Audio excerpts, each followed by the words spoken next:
Acting as a change agent is part of the responsibilities of being a consultant on project. The work that we do will always involve change in some form or fashion.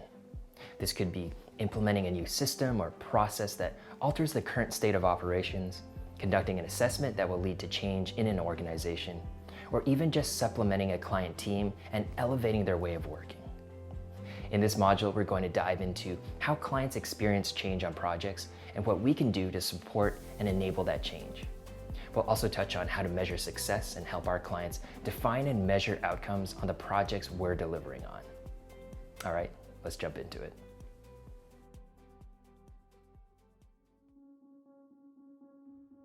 Before we get into our approach to change management, it's good to learn about the different views and methodologies to change in the industry.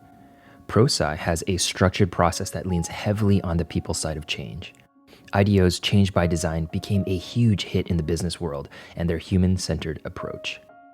In a more traditional approach, there is the Project Management Institute, or PMI, that has a very comprehensive approach that fits within their framework for project management.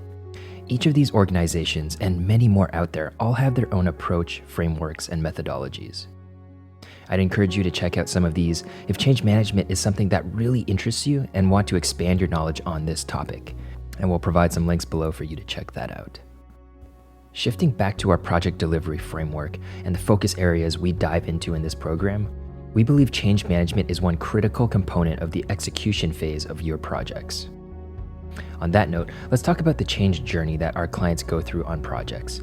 The peaks and valleys associated with any journey can be tracked by the morale and performance of teams. This isn't a steadfast rule, but I've been able to observe this on almost all my projects.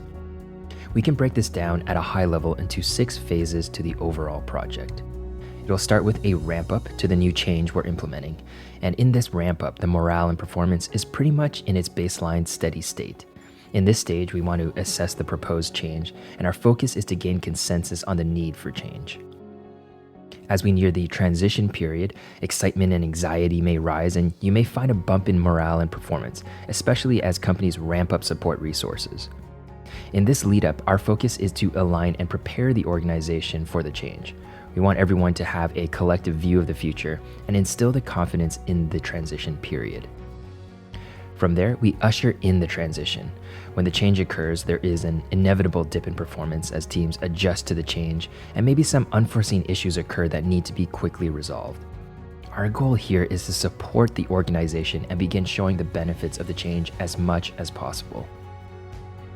Over time, operations and the business will stabilize, and the benefits of the change will take root and begin to be fully realized.